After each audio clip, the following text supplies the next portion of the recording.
चंद्रपूर शहरातील विविध भागामध्ये अतिक्रमणाचे जाळे वाढल्यानं पार्किंगचा पर्याय नसल्यानं वाहतूक सेवेमध्ये अडथळा निर्माण होतोय। मात्र आता काही दिवसांमध्ये नागरिकांना वाहने नियोजित ठिकाणी पार्क करण्यासाठी समस्येचा सामना करावा लागणार नाही। याकरता चंद्रपूर वाहतूक विभाग, शहर पोलीस विभाग आणि चंद्रपूर मनपानं कंबर कसली असून रखरखत्या उन्हात अतिक्रमण काढण्याचं काम दिनांक 2 मे पासून सुरू करण्यात आलं आहे।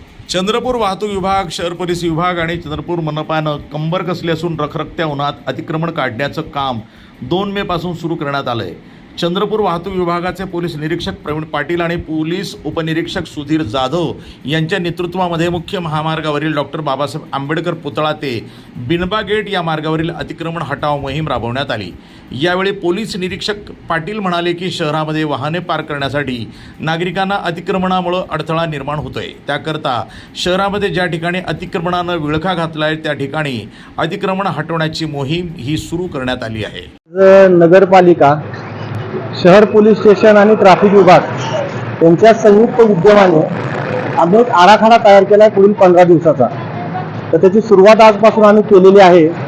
जे जे असे ठिकाण आहेत शहरामध्ये ज्या ठिकाणी पार्किंगच्या समस्या आहेत आणि वाहनांना जायला खूप अडथळा होतो आणि ट्रॅफिकची समस्या निर्माण होते, या ठिकाणी बऱ्याच मोठ्या प्रमाणामध्ये दुकानदारांनी त्यांचा रस्त्यावरती माल ठेवलेला आहे, काही लोकांनी अतिक्रमण केलेलं आहे आणि या गोष्टीमुळे जास्तीत जास्त वाहनांना अडथळा होतो। ही जी ठिकाणं आहेत ही पुढच्या 15 दिवसामध्ये आयडेंटिफाय केलेल्या ठिकाणामध्ये आम्ही कारवाई करणार आहोत आणि सदरचं अतिक्रमण काढलं जाईल नगरपालिकेकडून। तसंच जो माल ठेवलेला आहे तो सुद्धा नगरपालिकेकडून उचलला जाईल आणि जप्त केला जाईल। माझं सर्व दुकानदार आणि व्यापारी वर्गाला आव्हान आहे की आपण कृपा करून ते सदर आपल्या दुकानाच्या समोर जर असा काही माल ठेवला असेल किंवा असं काही अतिक्रमण आपण केलं असेल तर नगरपालिका आणि पोलीस प्रशासनानं संयुक्त कारवाई करण्याच्या पूर्वी आपण हे काढून घ्यावं आणि प्रशासनाला सहकार्य करावं। NTV news Marathi, Chandrapur.